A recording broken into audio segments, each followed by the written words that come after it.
Hello बच्चों, let's read this question. So the question says, read the following extract or sources carefully and answer the following questions. यहाँ पे हमें एक extract दिया हुआ है, एक source दिया हुआ है, उसे हमें पढ़ना है और जो given questions है उनको answer करना है. तो पहले source देख लेते हैं. Rallies were organized in various cities. Workers went on strike in railway workshops and shops closed down. Alarmed by the popular upsurge and scared that lines of communication such as the railway and telegraph would be disrupted, the British administration decided to clamp down nationalists. Local leaders were picked from Amritsar and Mahatma Gandhi was barred from entering Delhi.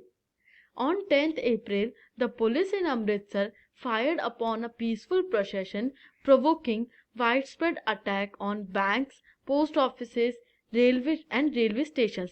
Martial law was imposed and General Dyer took command. On 13th April, the infamous Jallianwala Bagh incident took place. यहाँ पे जो हमें extract दिया हुआ है इसमें एक protest के बारे में बात की गई है और कुछ डेट्स दिए हुए हैं और उन डेट्स पे जो इवेंट्स होते हैं उनको डिस्कस किया गया है. Let's see the questions. पहला क्वेश्चन है विच इज द मूवमेंट. ये कौन सा मूवमेंट है? ऑप्शन है civil disobedience, Champaran Satyagraha, non cooperation Khilafat movement and Rowlatt Satyagraha. Second question है which of the following was the cause of the unrest among people. इनमें से कौन सा अनरेस्ट जो लोगों में डिसएग्रीमेंट या अनरेस्ट था उसका रीजन क्या था? ऑप्शन ए है रॉलेट एक्ट, ऑप्शन बी है Jallianwala Bagh incident, option C है failure of Simon commission and option D है oppressive plantation system. Third question है the Jallianwala Bagh incident took place on. Jallianwala Bagh incident कब होता है? ए है 10 अप्रैल 1919, बी है 13 अप्रैल 1919, सी है 20 अप्रैल 1919 और डी है 23 अप्रैल 1919. फोर्थ है which of the following is true with respect to Jallianwala Bagh incident. यहाँ पे दो स्टेटमेंट्स दिए हुए हैं और इनमें से कौन सा सही है जलियनवाला बाग इंसिडेंट के रिगार्डिंग में. फर्स्ट है general Dyer open fire to create a feeling of terror and way in the minds of people. General Dyer ने लोगों के दिमाग में टेरर और डर की फीलिंग बनाने के लिए फायर किया था सिविलियंस के ऊपर. और सेकेंड है crowd had gathered in the Jallianwala Bagh to protest violently against Rowlatt Act. जो लोग थे वो वायलेंटली प्रोटेस्ट करने के लिए जलियनवाला बाग में इकट्ठा हुए थे. यहाँ पे ऑप्शन है both 1 and 2, option B is only 1, option C is only 2 and option D is none. यहाँ पे हमें इस सोर्स में से गिवन ये जो 4 क्वेश्चंस है इन्हें आंसर करना है. की कंसेप्ट देख लेते हैं. की कंसेप्ट है Rowlatt act. Rowlatt act introduce होता है इंडिया में इन द ईयर 1919 और ये जो एक्ट होता है ये बहुत ज़्यादा रिप्रेसिव एक्ट होता है. ये गवर्नमेंट को पावर देता है पॉलिटिकल एक्टिविटीज़ को कंट्रोल करने की और पॉलिटिकल प्रिजनर्स को डिटेन करने की विदाउट ट्रायल फॉर 2 years. तो इस रिप्रेसिव एक्ट के अगेंस्ट बहुत ज़्यादा प्रोटेस्ट होते हैं.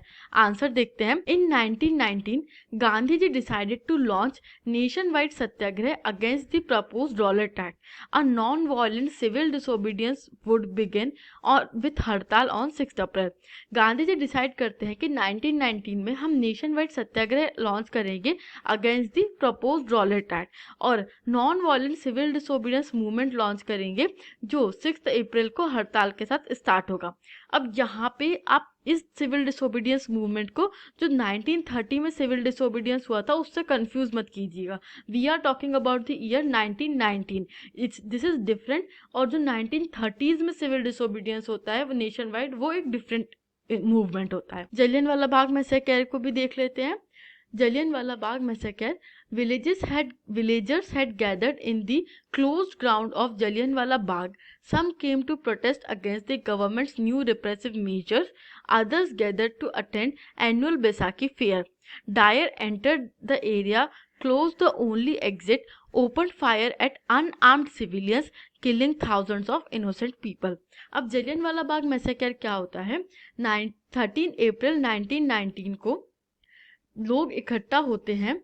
13 अप्रैल 1919 को लोग इकट्ठा होते हैं जलियनवाला बाग एक ग्राउंड होता है अमृतसर में, वहाँ पे वो इकट्ठा होते हैं प्रोटेस्ट करने के लिए गवर्नमेंट के न्यू रिप्रेसिव लॉस जैसे रॉलेट एक्ट के अगेंस्ट, और कुछ लोग इकट्ठा होते हैं एनुअल बैसाखी फेयर अटेंड करने के लिए।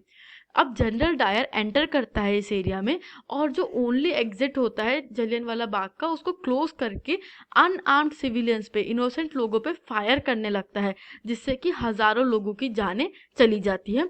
यह ब्रूटल इंसिडेंट था जलियांवाला बाग का। आंसर्स देख लेते हैं अब।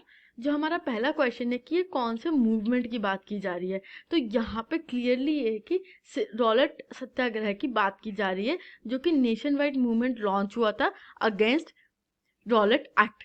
Second is which of the following was the cause of unrest. Cause क्या था इस अनरेस्ट का, तो रॉलेट एक्ट इंट्रोड्यूस किया जाता है जो कि बहुत ज़्यादा रिप्रेसिव लॉ होता है, और ये कॉज होता है अनरेस्ट का लोगों में। थर्ड का आंसर है the Jallianwala Bagh incident took place on 13 अप्रैल। यहाँ पे हम देखते हैं कि 13 अप्रैल को जलियांवाला बाग इंसिडेंट होता है, और हम 1919 ईयर की बात कर रहे हैं।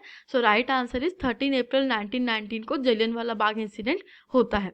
और जो फोर्थ है which of the following is true with respect to Jallianwala Bagh, तो स्टेटमेंट्स में पहला स्टेटमेंट क्या है कि जनरल डायर ओपन कर देते फायर ऑन द पीपल, किस वजह से, टू टेरराइज द पीपल, एक फीलिंग ऑफ टेरर बनाने के लिए फायर ओपन कर देते, तो ये स्टेटमेंट सही है। सेकंड है कि crowd gather to protest violently, तो ये स्टेटमेंट गलत है, क्योंकि हम क्या बात कर रहे हैं, हम स्टार्टिंग से ही नॉन वायलेंट सिविल डिसोबीडियंस की बात कर रहे हैं। यहाँ पे जो भी प्रोटेस्ट हो रहे थे वो सब नॉन वायलेंट हो रहे थे, तो हमारा सही आंसर हो जाता है ऑप्शन बी, जहाँ पे सिर्फ फर्स्ट स्टेटमेंट ही राइट है। I hope you understood this question. Thank you and best of luck.